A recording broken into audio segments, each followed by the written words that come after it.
the River Trading Post Pod Network. Here we'll bring you interesting tips, tidbits, information, discussions, and music, and just about everything else of interest to collectors of fine Native American art. The River Trading Post Pod Network is brought to you by River Trading Post. Be sure to drop in and visit with us in Santa Fe, Scottsdale, or Chicagoland. And of course, you can visit with us anytime at rivertradingpost.com.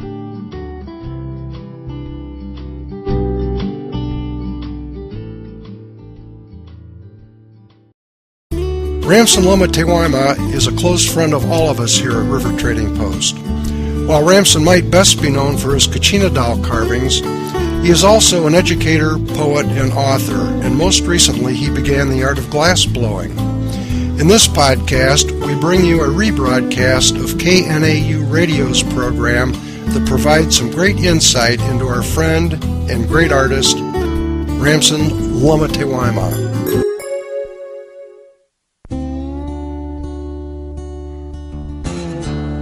I'm KNAU Program Director Jeff Norcross. This is the final day of our series, Edge of the Res. Over the past week, we've been bringing you many personal stories about people who live in reservation border towns and the point of intersection where cultures converge.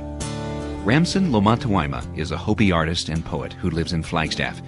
This past summer, he set up a studio in a small, brown stucco building on the Hopi reservation to teach glass blowing. Lomatewama says whenever he spends time on the reservation, he finds inspiration. I come out here and look around me through the eyes of a Hopi. You look at the world in terms of acceptance. There's a lot of beauty out here. That beauty doesn't have to be perfect. Whereas if I go to Flagstaff and I look at a building, it's got to be square. The doors have to be in proportion to the windows. Your mentality changes because you feel that you have to really overextend yourself to try and attain that perfection. Whereas out here, you take what's given to you. Confusion. Sometimes I wonder if raindrops ever get confused and ask if they should become rivers or be raindrops. I believe that clouds sometimes get lost and forget where to leave their rain, so they pour them into buckets of myth.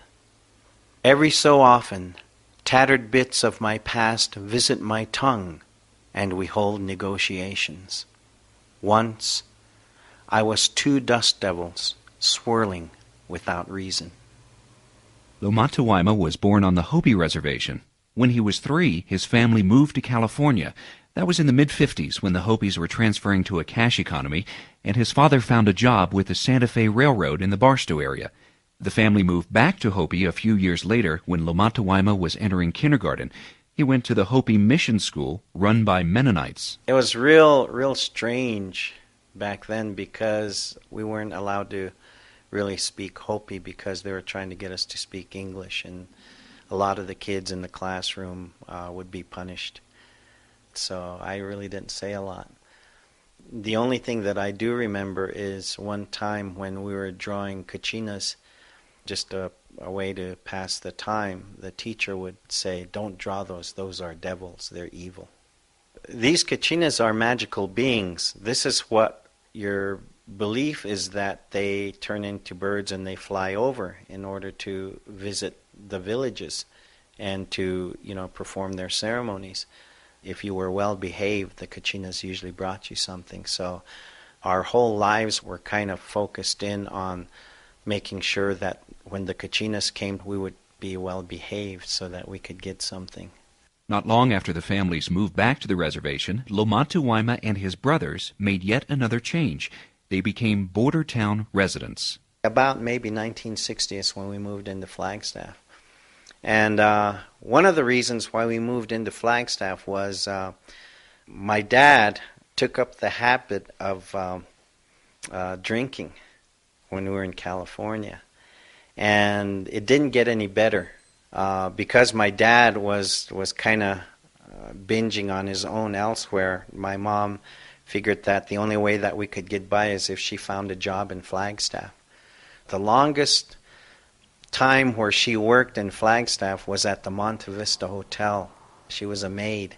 She'd come home with stories, about people that she met. Like, I guess movie stars would stay over at the Monte Vista back then, and she'd have no clue as to who they were. And I remember one time she brought home a book that a lady had given her. And so we looked at it, and she was telling us how she talked to this lady over there. And when we opened the flap of the book, it was signed to my mom. And the person who signed it was Debbie Reynolds. But she had no idea who this lady was. I'm the youngest of 4 boys. So I look back and, I just kind of wonder, man, how did she do all of this? Because we had a place to stay, we had food. I didn't get new clothes every school year, but I didn't go to school buck naked either, I think that we found ways to adjust to what life was like, either out there or out here. Out there, we had the flushing toilet, Out here, we had the outhouse. And you grow up like that, you grow up experiencing 2 different ways of thinking. When you go into Flagstaff, I gotta hit town before 4 o'clock or the bank will close. Out here, you do things when you get to them. Lomatewama says his art and poetry have helped him through tragedy. His father and 2 of his brothers died from alcohol abuse. His surviving brother lives and works at Hopi, and his mother, who died last year, is buried there. Ramson Lomatewama plans to move back to Hopi when his oldest daughter graduates from high school this year. Playing music. I took strands of my father's stumbling life, twisted them into strings, stretched them across smooth, curved mahogany, curving upon itself as a harp should. I tried playing music that I could understand, bending back to my childhood, stretching myself, trying to grasp that first laugh. I thought they must be flighty dreams. I must have been there before, because flowers grow there every spring, playing music.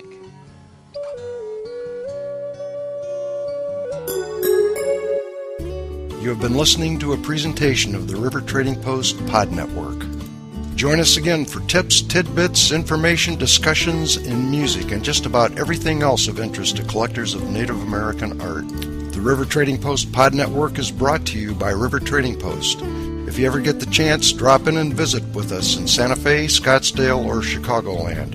And of course, you can visit us anytime at rivertradingpost.com.